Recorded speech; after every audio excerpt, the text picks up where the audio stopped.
They told me I was useless. Not strangers, not bullies at school, my own family. The people who were supposed to believe in me looked at me like I was nothing more than a burden they had to carry. My father said it first during dinner one cold November evening when I was 17. He didn't even look up from his plate when the word left his mouth. Useless. Just like that. As if he was commenting on the weather. My mother didn't defend me. She just stared at her hands folded on her lap, silent, complicit.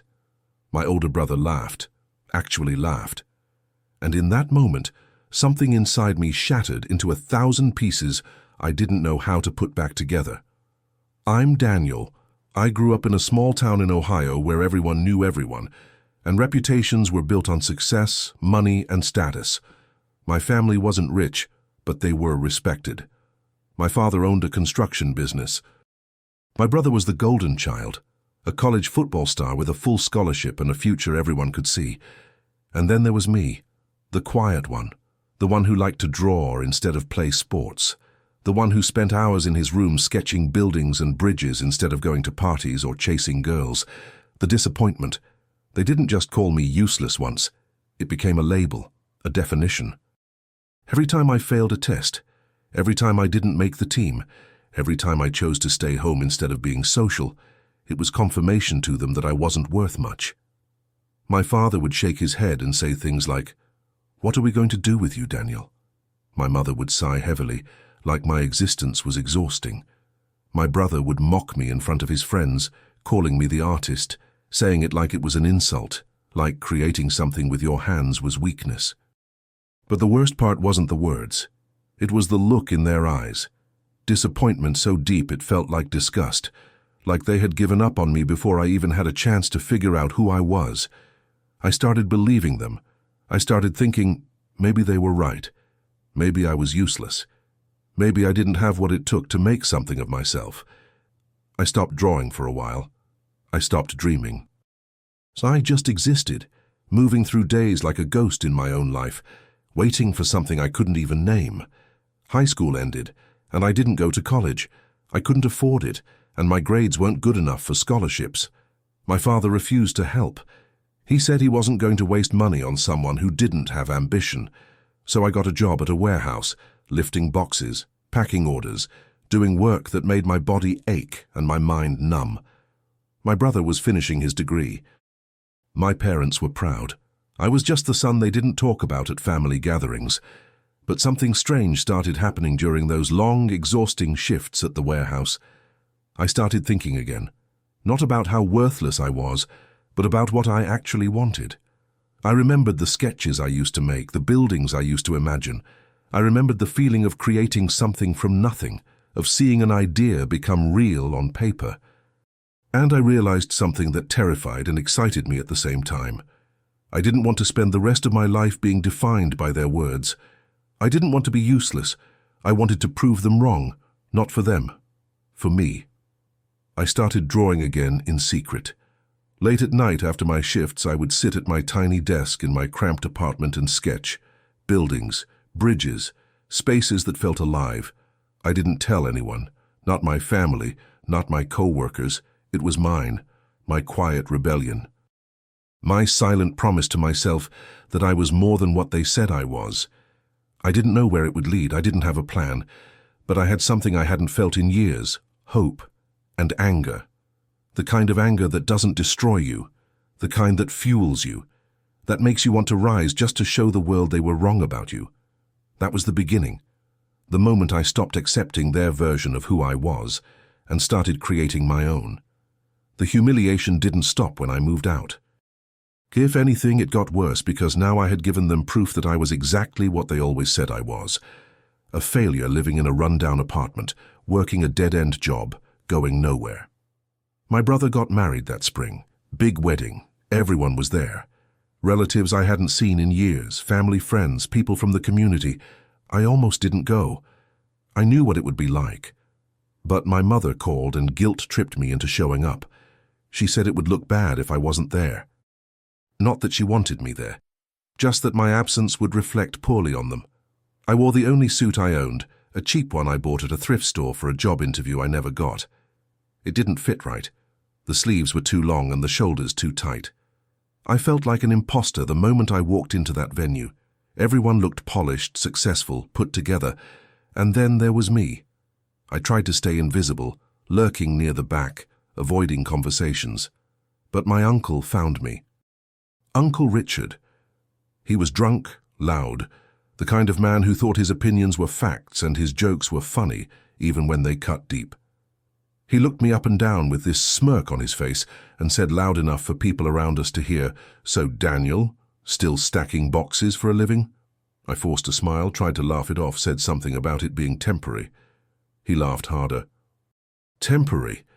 Kid, you've been doing that for what, 3 years now? When are you going to get a real job? Do something with your life like your brother." People were staring. I could feel their eyes on me, their judgment. I mumbled something and tried to walk away, but he wasn't done. He grabbed my shoulder, still laughing, and said, "You know what your problem is? You got no drive, no ambition. You're just coasting through life hoping something will fall into your lap. That's not how the world works, son. I wanted to disappear. I wanted the ground to open up and swallow me whole. But what hurt more than his words was the silence around us. No one defended me. No one told him to stop. My father was standing just a few feet away. He heard everything, and he said nothing. He just looked at me with that same disappointed expression I had seen my entire life, shook his head slightly, and turned away. That moment broke something in me that I didn't even know was still intact. I left the wedding early, didn't say goodbye to anyone, just walked out into the parking lot, sat in my beat-up car, and stared at the steering wheel for I don't know how long. I felt like I was suffocating, like every breath was a reminder that I didn't belong anywhere, not even in my own family. The worst part was that a small part of me believed what my uncle said, that maybe I was just coasting, that maybe I didn't have what it took to be more than this. When I got home that night, I looked at myself in the mirror for a long time. I looked tired, beaten down, older than my 23 years, and I thought about all the times I had been called useless, all the times I'd been made to feel small, all the moments I had swallowed my pride and accepted their version of who I was. I thought about my drawings hidden in a folder under my bed, dreams I was too afraid to chase because what if I failed? What if I tried and still ended up being exactly what they said I was? But then something shifted. Maybe it was exhaustion. Maybe it was anger. Maybe it was just that I had nothing left to lose. I pulled out that folder. I looked at my sketches, really looked at them, and I saw something I hadn't allowed myself to see before. They were good. Not perfect, not professional. But they had potential. They had life. They were proof that I could create something, that I had a vision, that maybe, just maybe, I wasn't useless after all. I made a decision that night, a quiet, desperate, terrifying decision. I was going to teach myself architecture. Not because I thought I could actually become an architect without a degree, without connections, without money, but because I needed to prove to myself that I could do something hard, that I could build something from nothing, that I could be more than what they believed. I didn't tell anyone. This wasn't for them, this was for me, my secret war against every word that had ever tried to define me. I started spending every free moment learning. I bought used textbooks from online marketplaces. I watched free lectures on YouTube. I studied buildings in my town, taking photos, sketching details, analyzing structures. I worked my warehouse shifts and came home exhausted, but I forced myself to study anyway. Some nights I only got 3 or 4 hours of sleep. My body ached, my eyes burned, but something inside me had ignited. A fire I didn't know I had. I wasn't just learning architecture. I was rebuilding myself, one sketch at a time. One lesson at a time, one small victory at a time, and no one knew, no one saw. I was invisible to them, but I was becoming visible to myself. 2 years passed like that. 2 years of silence. 2 years of working myself to exhaustion during the day and studying until my eyes couldn't focus at night. 2 years of building something in secret while everyone around me still saw the same useless Daniel they had always known. I didn't go to family gatherings anymore. I made excuses, said I was busy with work. They didn't push. I think they were relieved not to have me there, a reminder of what failure looked like in a family that valued success above everything else. But something was changing inside me. The more I learned, the more confident I became. Not loud confidence, not the kind that announces itself, but quiet certainty, the kind that grows in the dark when no one is watching. I started creating full architectural designs, not just sketches anymore, complete plans, buildings that existed only in my imagination but felt real on paper. I designed a community center for a neighborhood that needed one. I redesigned the library in my town, imagining what it could be if someone cared enough to make it beautiful and functional. I created a portfolio, a real one. 50 pages of work that represented hundreds of hours of learning, failing, trying again. I didn't know what I was going to do with it. I didn't have a degree, I didn't have experience, I didn't have connections. But I had this. Proof that I had taught myself something valuable. Proof that I wasn't useless. And then something happened that I didn't expect. My town announced a competition. They were looking for design proposals for a new public park. It was open to everyone. Students, professionals, amateurs, anyone could submit. The winner would receive a contract to work with the city's planning department and see their design come to life. When I saw that announcement, my hands were shaking. This was it. This was the moment I had been preparing for without even knowing it. But the fear was overwhelming. What if I submitted and they laughed at my work? What if I proved everyone right that I was just a warehouse worker with delusions of being something more? What if I failed publicly and gave my family one more reason to shake their heads at me? I almost didn't do it. I almost let fear win. But then I remembered that wedding. I remembered my uncle's words. I remembered my father turning away. I remembered every moment I had been made to feel small. And I realized something that changed everything. I had already failed in their eyes. I had already been rejected, dismissed, labeled. I had nothing to lose because they had already taken everything from me except one thing, my ability to choose what I did next. So I submitted my design. I didn't tell anyone, not my co-workers, not my family. I just printed my portfolio, filled out the application, and dropped it off at City Hall with my heart pounding so hard I thought it might burst out of my chest. Then I waited. And waiting was torture. Weeks passed. I tried not to think about it. I went to work, I came home, I kept studying because that's what I did now. Learning was my armor against a world that had tried to break me. And then one afternoon, I got a call. An unknown number. I almost didn't answer. But something made me pick up. A woman's voice, professional, kind. She said her name was Margaret Chen, and she was with the city planning department. She said they had reviewed my submission. My heart stopped. I was sure she was calling to let me down gently, to tell me thanks but no thanks. But then she said something I will never forget as long as I live. She said, "Daniel, your design is extraordinary." We were blown away by the detail, the creativity, the understanding of what this community needs. You've created something that isn't just beautiful, it's meaningful. We want to offer you the contract. We want to build your park. I couldn't speak. Literally couldn't form words. She asked if I was still there. I managed to say yes. She asked if I was interested. I said yes again. My voice was shaking. She laughed warmly and said they would send over the details, and they looked forward to working with me. When I hung up, I just stood there in my tiny apartment, staring at nothing, trying to process what had just happened. I had won. Me, Daniel, the useless one, the disappointment, the one with no degree, no connections, no support. I had beaten professionals, students from architecture programs, people with every advantage I didn't have, and I had done it alone. With nothing but determination and refusal to accept the story they had written for me. I should have felt pure joy, and I did. But there was something else too, something darker, anger, not the destructive kind, the focused kind, because now I had proof. Proof that they were wrong, proof that every time they called me useless, every time they dismissed my dreams, every time they made me feel worthless, they were wrong. And I was about to show them just how wrong they were. I didn't call them right away. I waited. I wanted to see it first. I wanted to watch my design become real. Over the next 6 months, I worked with the city planning department. They paid me. actual money for my ideas, my work. I quit the warehouse job. I became a consultant on my own project. I watched as my drawings transformed into something physical, into concrete and steel and wood, into benches where people would sit, into pathways where children would run, into a space that would exist long after I was gone, my mark on the world, proof that I was here, that I mattered, that I was never useless. They just couldn't see what I was capable of because they never bothered to look. The park opened on a Saturday in October. The entire town showed up.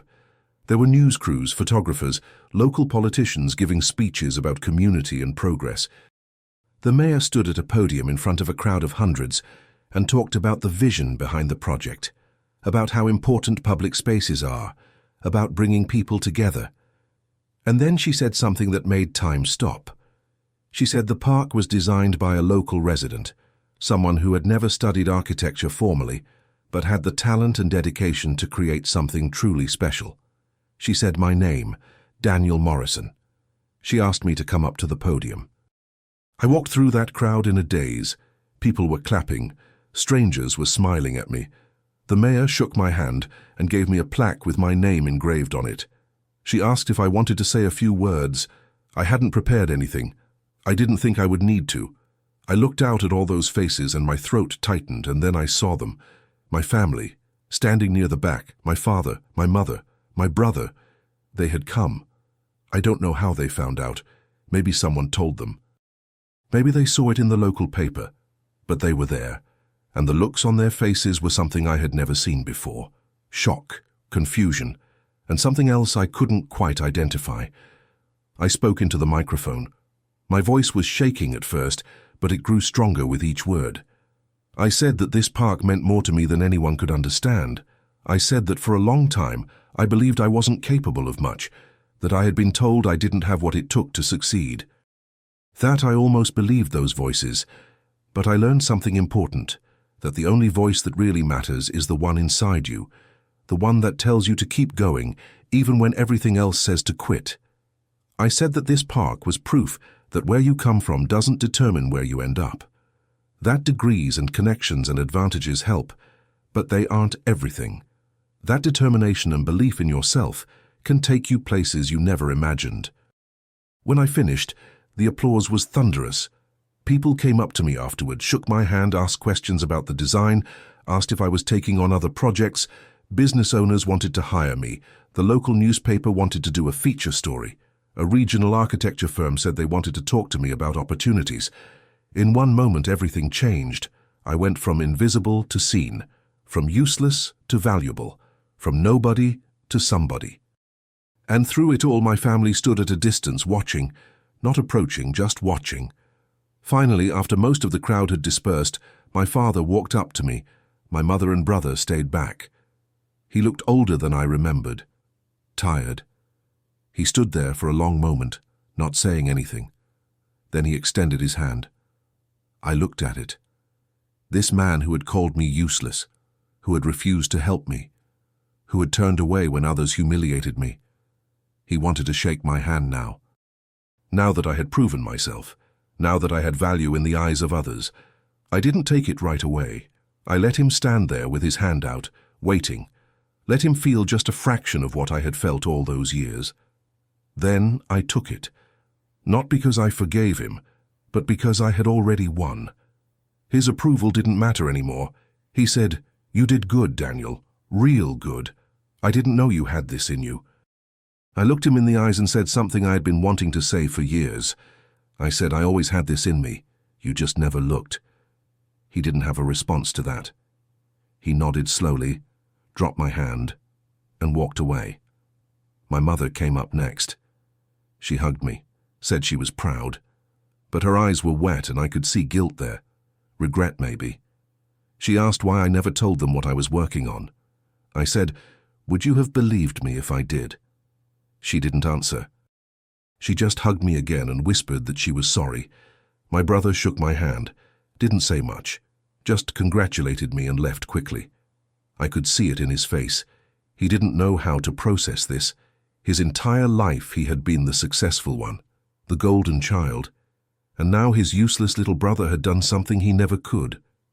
After they left, I walked through the park alone, touched the benches I had designed, walked the pathways I had drawn on paper years ago in my cramped apartment, stood under the pavilion that existed first in my imagination, and I cried. Not sad tears, relief, release. All those years of carrying their words, their judgment, their disappointment. I set it down right there, left it in that park, because I didn't need to carry it anymore. I had built something they couldn't take away from me. I had become someone they couldn't define. The useless son had created something useful, something beautiful, something permanent. The local newspaper ran a feature on me the following week. The headline read, "Self-taught designer proves passion trumps pedigree." They interviewed me in the park, asked about my journey.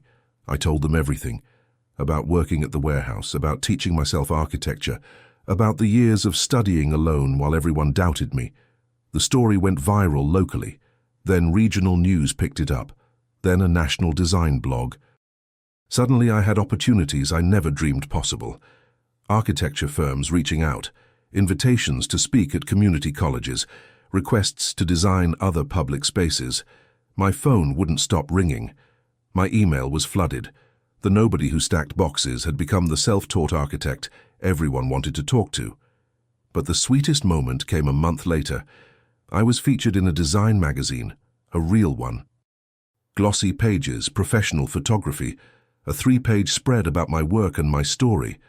Someone sent a copy to my father's construction office. I know because my brother called me. He said Dad had it on his desk, that he had shown it to clients, that he was telling people his son was an architect. I laughed when I heard that, not cruel laughter, just ironic. The same man who called me useless was now bragging about me, taking credit by association. It should have made me angry, but it didn't. Because I realized something important. His opinion of me had never been about me. It was about him, about his limitations, his fears, his inability to see value in anything that didn't fit his narrow definition of success. And I had broken free from that. I didn't need his validation anymore. I had given it to myself. 5 years have passed since that park opened. 5 years since I stood at that podium and felt the weight of every cruel word, every dismissive look, every moment of doubt finally lift off my shoulders. A lot has changed since then. I run my own design firm now, small but growing. I specialize in community spaces, places that bring people together, projects that matter beyond just aesthetics. I've designed parks, libraries, community centers in 3 different states. I've hired a small team. Young designers, some with degrees, some without. I don't care about their credentials. I care about their passion, their vision, their willingness to work hard for something they believe in. I still live in the same town. I could have left. Plenty of opportunities in bigger cities. But I stayed. Maybe because I needed to see it every day. That park, my park, the physical proof that I wasn't what they said I was. Or maybe I stayed because leaving would have felt like running, and I had spent enough of my life hiding. I wasn't hiding anymore. I was visible, on my terms, living the life I built with my own hands, my own mind, my own refusal to accept their limitations as my reality. My relationship with my family is complicated. We talk occasionally, holidays, birthdays, surface-level conversations about weather and work. My father tells people about my success now. Introduces me as his son, the architect, with this pride in his voice that makes my stomach turn sometimes. Because where was that pride when I needed it? When I was 17 and breaking apart at the dinner table? When I was 23 and being humiliated at my brother's wedding? It's too late for him to rewrite history, too late for him to pretend he always believed in me. But I've made peace with it. Not for him, for me. Because holding on to anger would have given him power over me, and I had worked too hard to take that power back. My mother sends me articles about architecture sometimes, pictures of buildings she thinks I'd like. It's her way of saying she's sorry without actually saying the words. I accept it. Not because it's enough, but because I understand now that people are limited by their own fears, their own failures, their own inability to imagine something beyond what they know. She couldn't see my potential because she had stopped seeing her own years ago. That's sad, but it's not my burden to carry anymore. My brother and I barely speak. I think my success makes him uncomfortable. He's doing fine. Good job. Nice house. 2 kids. The life everyone expected him to have. But there's something missing in his eyes when we're in the same room. Maybe it's the realization that the script we were all supposed to follow was just one possibility, not the only one. That the brother he mocked, the one he saw as less than, found a path he never had the courage to look for. I don't take pleasure in that. I just recognize it. But here's what I want you to understand. This story isn't really about them. It never was. It's about me. About the moment I decided their definition of me wasn't final. About the 2 years I spent in silence, building something they couldn't see. About the risk I took when I submitted that design, knowing I might fail publicly, but refusing to let fear make my decisions. It's about discovering that the word useless was never about my abilities. It was about their inability to recognize value in something they didn't understand. I think about that 17-year-old kid sometimes, the one sitting at the dinner table, hearing that word for the first time. Useless. How much it broke him. How deeply he believed it. And I wish I could go back and tell him what I know now. That in 5 years he would design a park that thousands of people would enjoy. That in 10 years he would run his own firm. That the people who couldn't see his worth were simply looking with closed eyes. That their blindness was not proof of his invisibility, just proof of their limitations. If you're listening to this and you've ever been called useless, worthless, not good enough, I need you to hear something. Those words say nothing about you. They say everything about the person speaking them. People who truly believe in their own value don't need to diminish others. People who are secure in themselves don't need to make you feel small. When someone tells you that you can't, what they're really saying is they couldn't. When someone tells you you're not capable, what they're really revealing is the boundary of their own imagination. Don't let their limitations become your ceiling. You are not required to accept anyone's assessment of your worth, not your family's, not your friends', not society's. You are only required to decide for yourself who you want to be, and then have the courage to become that person. It won't be easy. There will be nights when you're exhausted and doubt creeps in. There will be moments when giving up feels easier than pushing forward. There will be voices, internal and external, telling you to stop dreaming, stop trying, stop believing you could be more than what they see. Ignore them, not because they're trying to hurt you, though sometimes they are, but because they genuinely cannot see what you see. And that's okay, you don't need them to see it. You just need to keep building it. I didn't become an architect to prove my family wrong. I became an architect to prove myself right. To show that quiet kid who loved to draw that his dreams weren't foolish, that his vision mattered, that he was never useless. He was just surrounded by people who had forgotten how to dream. And once I proved it to myself, their opinions became background noise, present but not powerful, audible but not important. So here's what I want to know. Have you ever been underestimated? Have you ever been told you couldn't do something? That you weren't smart enough, talented enough, worthy enough? And what did you do with that? Did you believe them? Or did you use it as fuel? Drop a comment below and tell me your story. Tell me about a time someone doubted you and you proved them wrong. Or tell me about a time you're still working on proving them wrong. Because I guarantee you, someone reading this needs to hear that they're not alone. That the path from useless to unstoppable is real. That it starts with a single decision to stop accepting other people's stories about who you are and start writing your own. Never let anyone define you, not because they don't have the right, but because they don't have the vision. Only you know what you're capable of. Only you can see the blueprint of who you're meant to become. Build it, even if you have to do it alone, even if you have to do it in secret. Even if it takes years and nobody believes in you, build it anyway. Because the day you finish, the day you stand back and look at what you created from nothing, you'll understand what I understood in that park 5 years ago. You were never the problem. Their perception was. And perception can be changed with proof. So become the proof. Become undeniable. Become everything they said you couldn't be, not for revenge, for freedom, The freedom that comes from knowing you define yourself. Nobody else, ever.